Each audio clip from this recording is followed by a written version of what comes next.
सगळ्यांना दिलेली आहेत।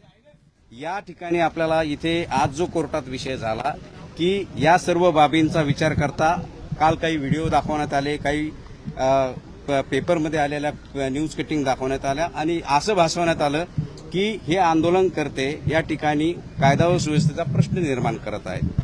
कालही तुम्हाला मी सांगितलं, दादांनी असं कुठेही म्हटलं नाही की तुम्ही कायदा सुव्यवस्था पाळू नका, असं कोणाकडे स्टेटमेंट असेल तर त्यांनी आम्हाला दाखवावं।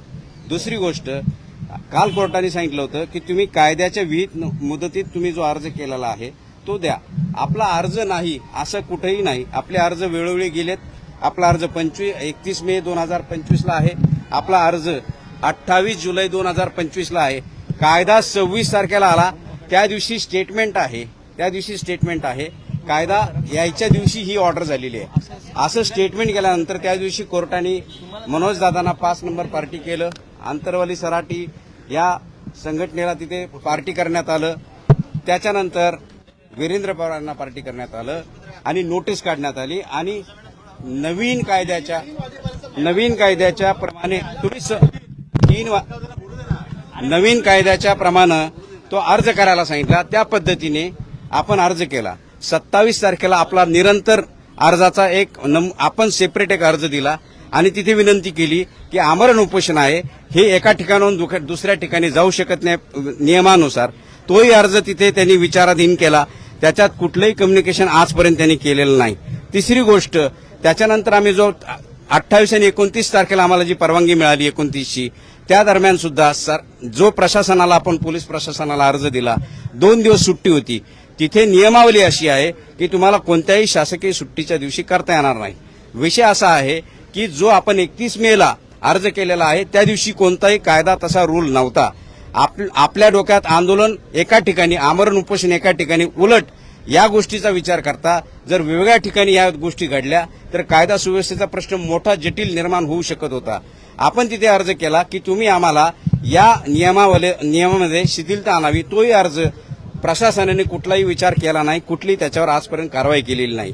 तिसरी गोष्ट, 30 आणि 31 ला ही सुट्टी होती, कालही आजही तुम्ही बघितलं, काल कोर्टाला सुट्टी होती, ही शासकीय सुट्टी कोर्टाने डिक्लेअर केली होती। कोर्टासंदर्भातली शाळा सगळ्या बंद होत्या, 5-6 दिवस सगळ्या सुट्ट्या होत्या, 3 दिवस व्यवस्था आणि पोलीस प्रशासन आणि बीएमसी प्रशासन यांच्यामध्ये समन्वय नसल्यामुळे एका दिवसाचं आंदोलन असं कुठंतरी गैरसमजातून त्यांच्या झालं आणि या सगळ्या गोष्टी, तिथे खाऊगल्ली बंद होती, पाणी बंद होतं आणि कुठेतरी त्या आलेल्या जे मनोज दादांना सपोर्टर्स आहेत ते महाराष्ट्रातून सर्व प्रेम करणारे, आदर करणारे आहेत आणि मनापासून प्रेम करणारे आहेत, या सर्व गोष्टीचं तिथे कंट्रोल असणं हे प्रशासनाचं काम होतं।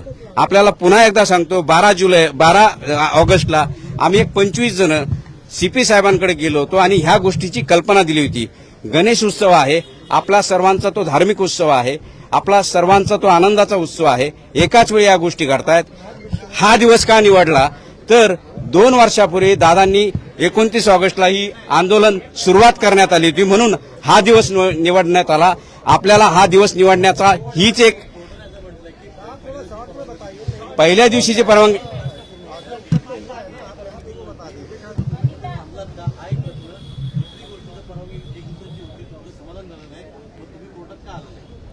कोर्टात आलो नाही याचं कारण असं की आमची परवानगी तिथे नाकारण्यात आलेली नाही, स्वीकारली नाही। आम्ही या सगळ्या गोष्टींची, आम्हाला तिथे सगळ्या हे लोक येणार, पार्किंगची व्यवस्था, ह्या सगळ्या गोष्टी आम्ही तेच सांगत होतो, तुम्ही जरा पूर्ण ऐकून घ्या। 12 ऑगस्टला ज्यावेळेस आम्ही या सगळ्या गोष्टीची तिथे पूर्तता करण्यासाठी, जर तुम्ही 26 डेडलाईन तिथे दिली होती मनोजदादांच्या पूर्वीच्या अर्जाप्रमाणे, तर तुम्ही ती पाळणं गरजेचं होतं, कारण आंदोलन करणं हा निसर्गदत्त अधिकार प्रत्येक नागरिकाचा आहे, संविधानानं तो दिलेला आहे।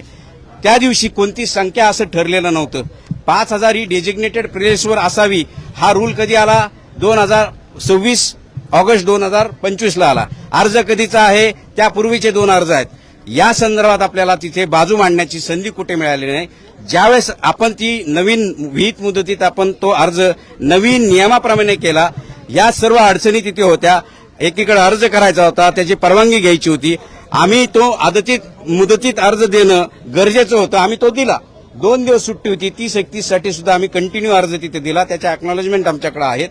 तो नमुन्यात नव्हता एवढाच फक्त आहे, आमचा अर्ज नाही असं नाही, त्यांनी तो कन्सिडर करून तो एकतर कारण देऊन त्याची कारण मीमांसा करून रिजेक्ट केला नाही. एका दिवसाची किंवा 2 दिवसाची परमिशन असताना तुम्ही 48 तासात त्याच्यात निर्णय करणं, आम्हाला त्याच्यात ऐकून घेणं महत्वाचं होतं, क्रमप्राप्त होतं. असं काही घडलं नाही. एखाद्या मुदत एखाद्या विशिष्ट गोष्टीची करायची असती ती त्याच दिवशी पूर्तता करायची. तो दिवस निघून गेल्यानंतर त्याची कारण मीमांसा मला असं वाटतं कुणी सरकार देऊ शकत नाही. याचा अर्थ असा होतो दिलेला अर्ज त्यांनी मंजूर केलेला आहे, कारण त्याच्यात कुठलाही निर्णय केलेला नाही. हे तुमच्या माध्यमातून महाराष्ट्राच्या जनतेला मला सांगायचं आहे. दुसरी गोष्ट, 1 तारखेला ज्यावेळेस काल हिअरिंग झाली त्यावेळेस कोर्टाने तेच म्हटलं की त्यांना ही परवानगी दिलेली आहे, एका दिवसाची आहे. त्यांनी जर विहित नमुन्यात अर्ज केला काल तुम्ही सगळे होते, तर त्याच्याबद्दल विचार करतील आणि 5,000 सोडून दुसरे कोणतेही व्यक्ती इथे राहणार नाही. तसा आदेश आल्यानंतर पुन्हा एकदा दादांनी तब्येत खालावलेली असताना सुद्धा आपल्या माध्यमातून आवाहन केलं. आम्ही याबद्दल दादांनी सांगितल्याप्रमाणे, मनोज दादा जरांगेंनी सांगितल्याप्रमाणे आम्ही कोणतंही स्टेटमेंट तिथे करणार नाही.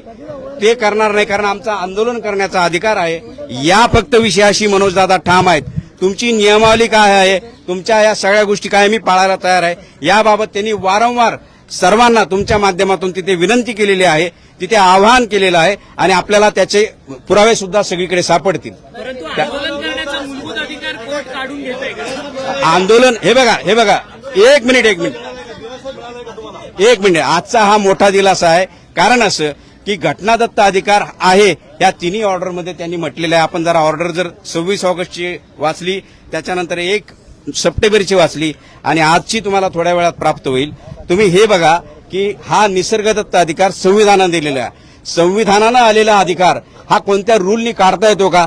हा माझा तुमच्या माध्यमातून सर्व जनतेला व सर्व कायदा अभ्यास करणाऱ्या लोकांना मला असेल आणि तो प्रश्न आम्ही उपस्थित करणार आहोत. आपल्या माध्यमातून उद्या त्याची सगळ्या गोष्टी क्लिअर होतील.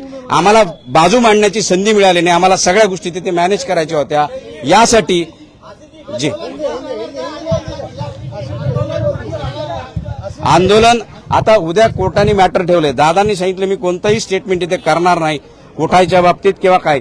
या संदर्भात आपल्याला जे नियम पाळायचे ते आम्ही पाळू. आमचं आंदोलन आझाद मैदानमध्येच चालू राहील अशा मला इन्स्ट्रक्शन्स आहेत.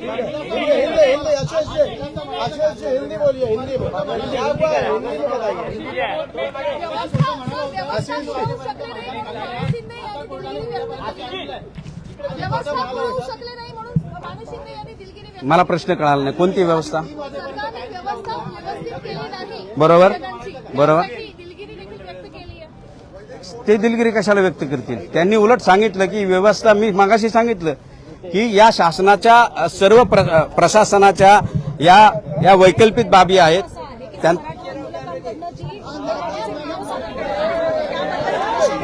बरोबर आहे. मागाशी कोर्ट म्हणालं होतं की 3 वाजेपर्यंत मैदान खाली करा, मात्र आता उद्यापर्यंतचा टाइम दिला तर म्हणायचं का? हा माझ्यासाठी, मराठांसाठी, जरांगे दादांसाठी आणि आपल्या सर्वांसाठी मोठा दिलासा आहे.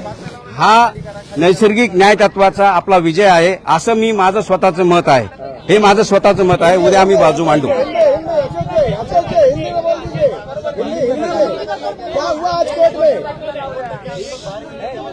हा तेही आम्ही सांगितलं की कालच्या तुम्ही सिक्वेन्स सांगू देत नाही. प्रश्न असा आहे लोकांना कळू द्या काय घडलंय. काल आम्ही कालच्या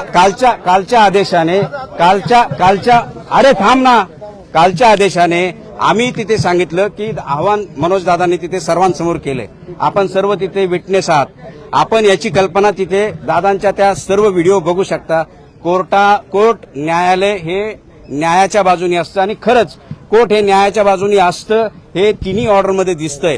कारण रूल आल्यामुळे कोर्टाच्या काही गोष्टी क्लिअर होत नाहीयेत आणि त्या आपण करू. कायद्याचं काम करतो, परंतु या ठिकाणी सर्व परवानग्या, या ठिकाणी तुम्ही भांडणार असाल तर मी बोलत नाही, या ठिकाणी सर्व परवानग्या नमुन्यात असतील किंवा नसतील हा नंतरचा विषय आहे. अर्ज आपला विहित वेळेत आहे आणि अर्ज जर तुम्ही प्रत्येक अर्ज वाचला तर त्याच्यात प्रत्येक गोष्टीचा उल्लेख केलेला आहे. त्याचा साकल्याने विचार सरकारने त्या वेळेतच करायला पाहिजे होता, तो केला नाही. याचा अर्थ असा की अर्ज मंजूर झालेले होते, त्यामुळे आमचा अर्ज नमुन्यात होता की नव्हता, आता हा वाद करण्यात कोणताही मुद्दा नाही. तुम्हाला अजून एक सांगतो, तुम्हाला अजून एक हुल्लडबाजी होती.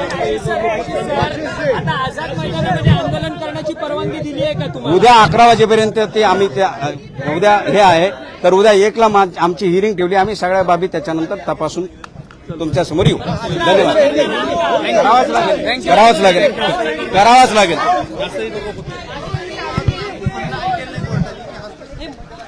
कोर्टाने सांगितलंय की आता तुम्हाला सगळे नियम